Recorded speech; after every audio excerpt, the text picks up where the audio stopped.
The sun was already falling, but the man outside hadn't moved. Not once, not in 14 hours. At first, the guards thought he was lost. Then they thought he was stubborn. But by sunset, they started to wonder if he knew something they didn't. No one expected Tom Hanks to show up in West Africa. Not like this. No cameras. No press. Just him. And a folded yellow paper clenched in his hand. He didn't want attention. He didn't want protection. He wanted a meeting with one man only, Ibrahim Traoré. And he was willing to wait the whole day to get it. The vehicle that dropped him off was unmarked. The guards barely glanced at it. But when the door opened and the man stepped out, something about him made them pause, calm, silent, focused. He looked around, then said just one line. "I need to speak to President Traoré. Alone."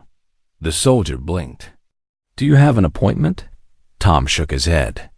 "No, but he'll know why I came." They offered him a chair. He chose the ground. They offered him water.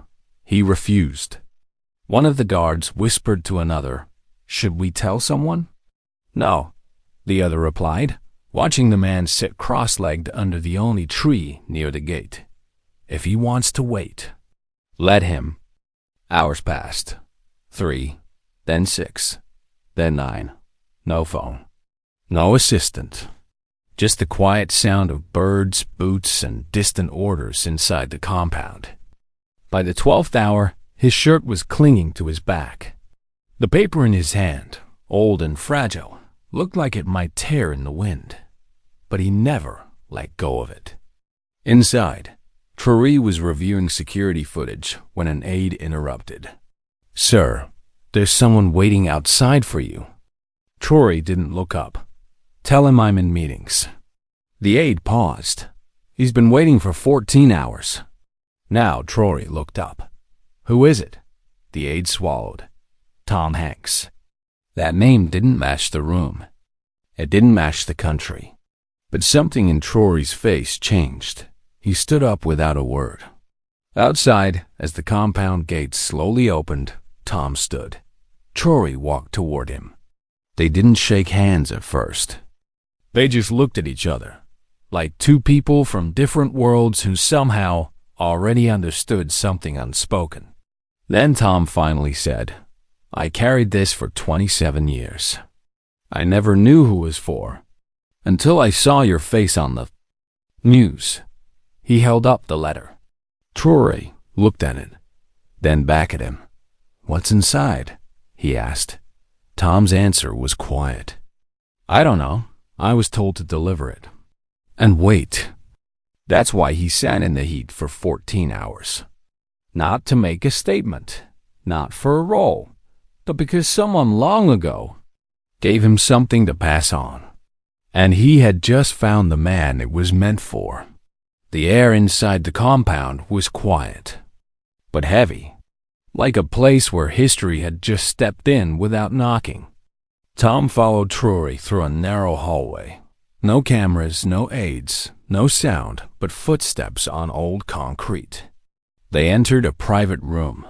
Small, simple, one wooden table, 2 metal chairs. A jug of water placed at the center, untouched. Traoré gestured for him to sit. Tom placed the folded paper on the table, but didn't unfold it. Instead, he looked up and asked softly, "Do you believe in things that follow us, even when we don't understand why?" Traoré didn't answer right away. He had grown used to power, used to strategy. But this moment wasn't political.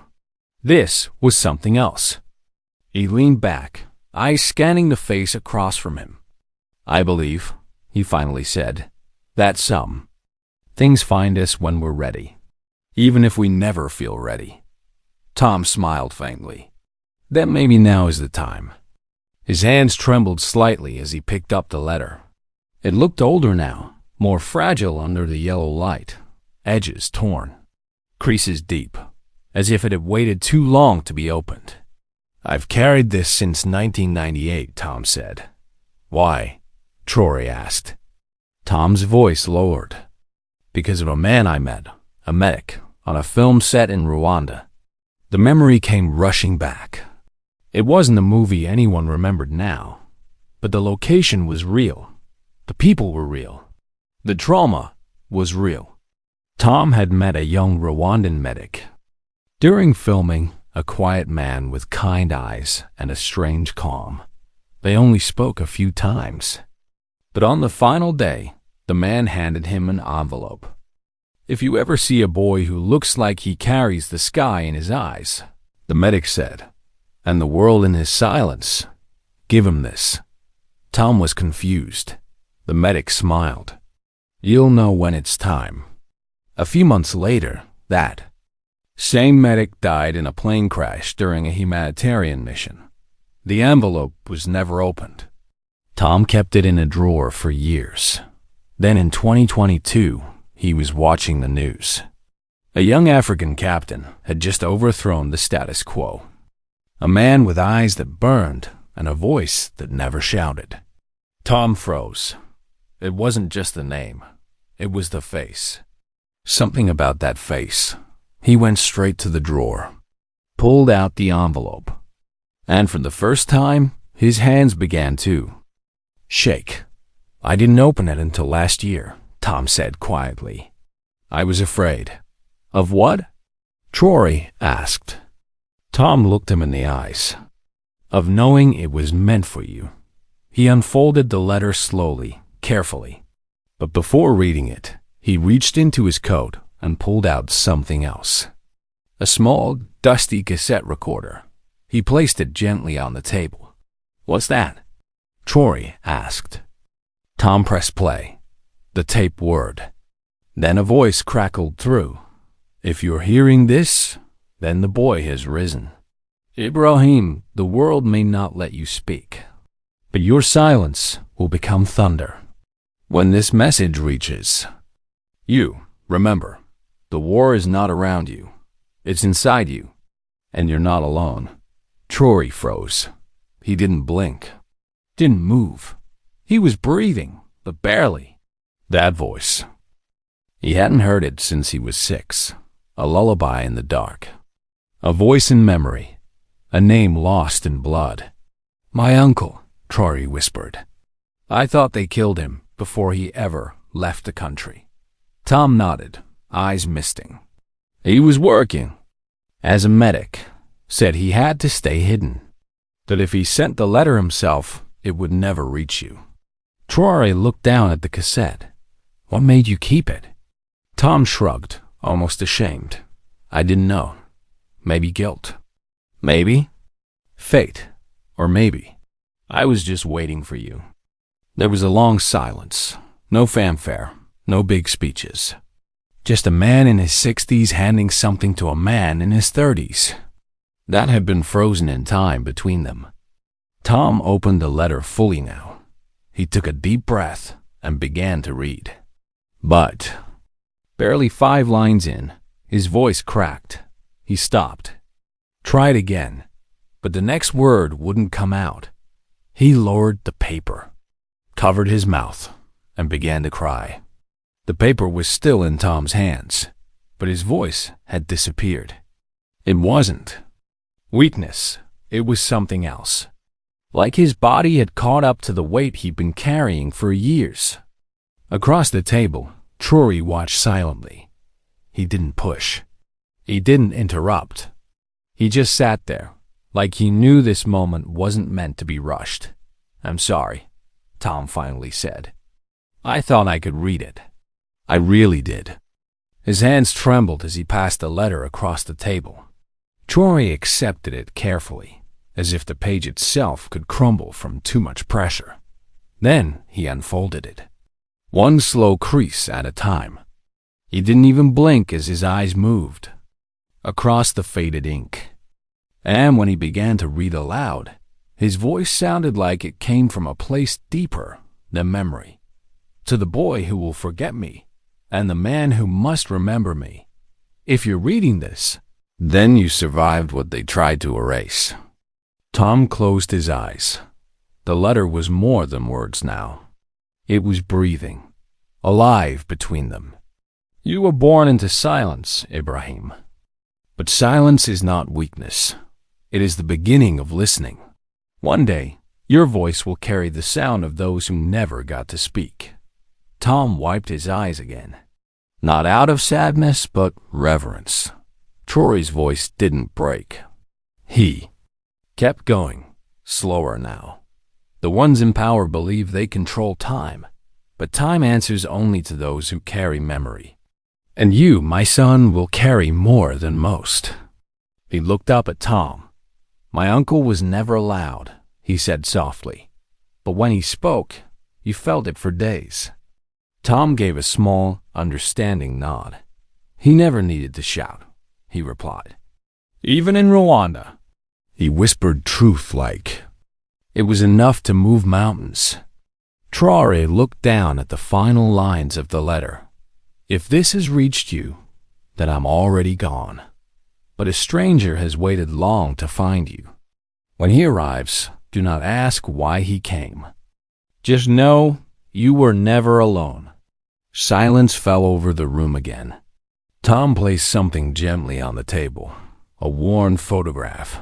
It showed a younger version of the Rwandan medic, holding a newborn child. On the back, a name was scribbled, faintly in pencil, Ibrahim. Traoré stared at it for several seconds. Then, without speaking, he stood up, walked to a small wooden cabinet, and returned with a second photo. Older, torn at the edge. Same man, same baby. Different angle.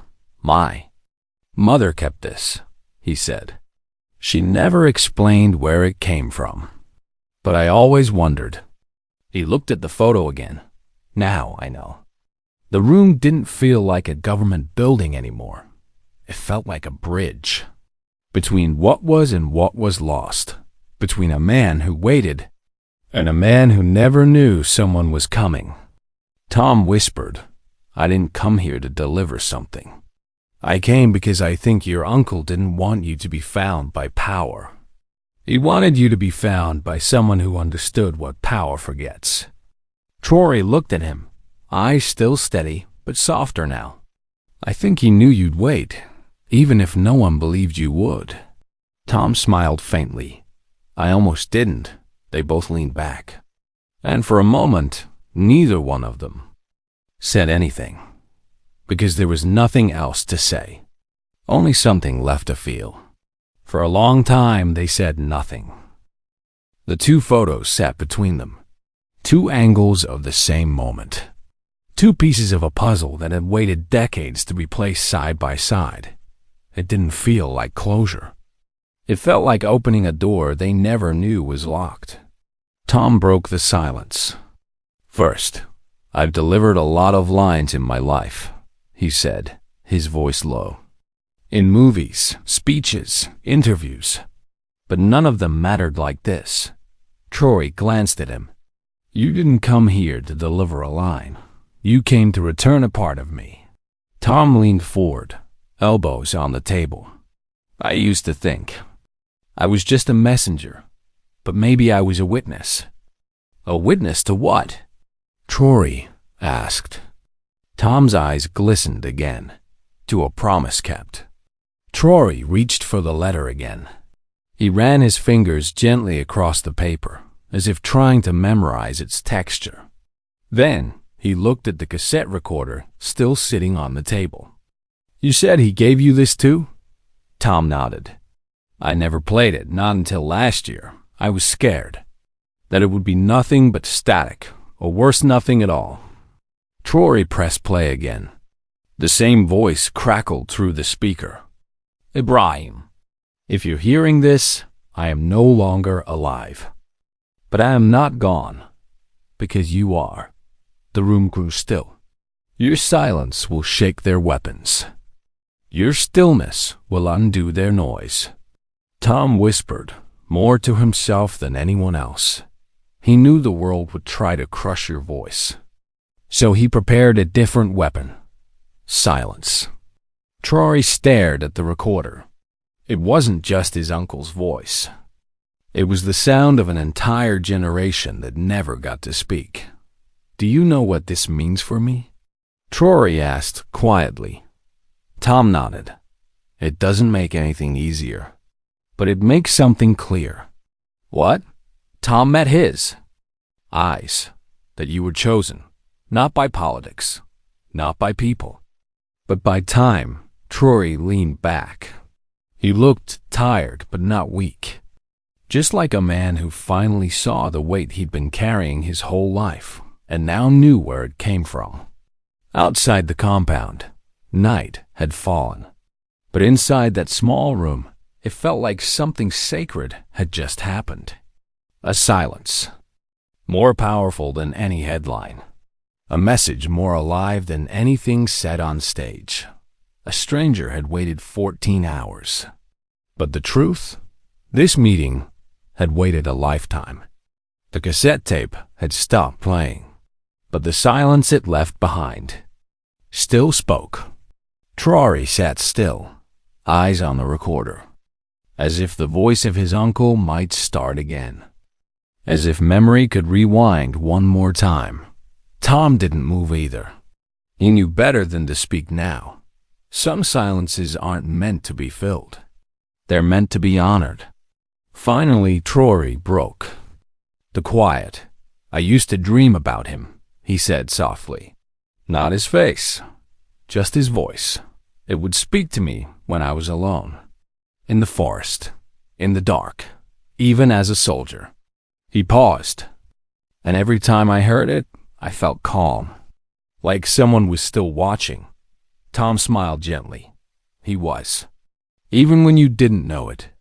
Traoré looked at the letter one last time, then folded it carefully. Not like paper, like something sacred. Then he turned to Tom. "You didn't just deliver a message today," he said. "You finished a story that was never supposed to end." Tom blinked. "I didn't write it. I just waited." "That's what makes it powerful," Traoré said. "You waited. When most people would have forgotten." He stood up slowly, walked to a small shelf, and placed the letter and cassette recorder side by side. Then he turned around. "What happens now?" Tom shrugged. "That's not my part. My part ended the moment you read his words." But Traoré wasn't done. "There's something I need you to know." Tom raised his eyebrows. "Traoré, step closer. You weren't just a messenger. You were chosen for a reason." Tom looked confused. "Chosen?" Traoré nodded. "My uncle didn't need a courier. He needed someone the world would listen to. Someone whose silence could mean something if one day the story had to be told." He took a breath. "And I think it's time the world hears it." Tom hesitated. "I don't want to make this about me." "It isn't," Traoré said. "It's about him, and the millions like him. If you don't tell it, who will?" Tom felt something shift in his chest. Not pressure, not obligation, but clarity. The kind that comes only when your purpose aligns with someone else's pain.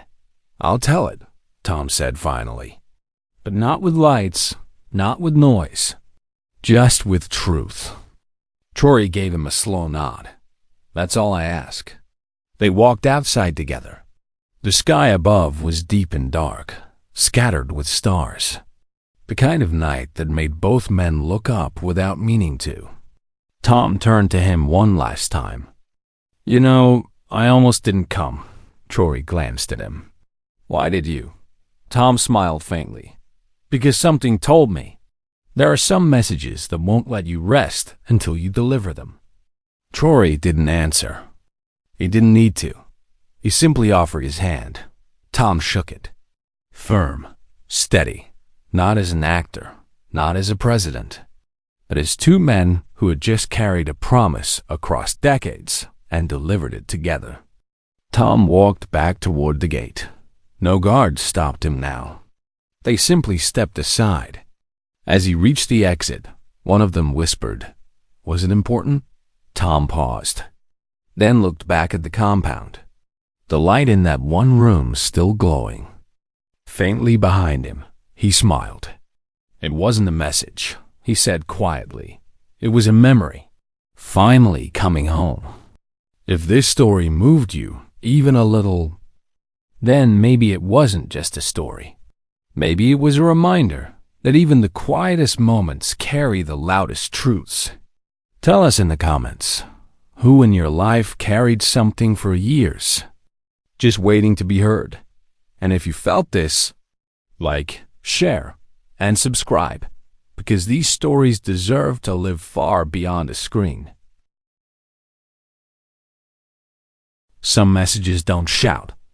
They wait, in silence, in hearts, in time. And when the right person arrives, they don't just hear it, they feel it. That's when the silence finally speaks.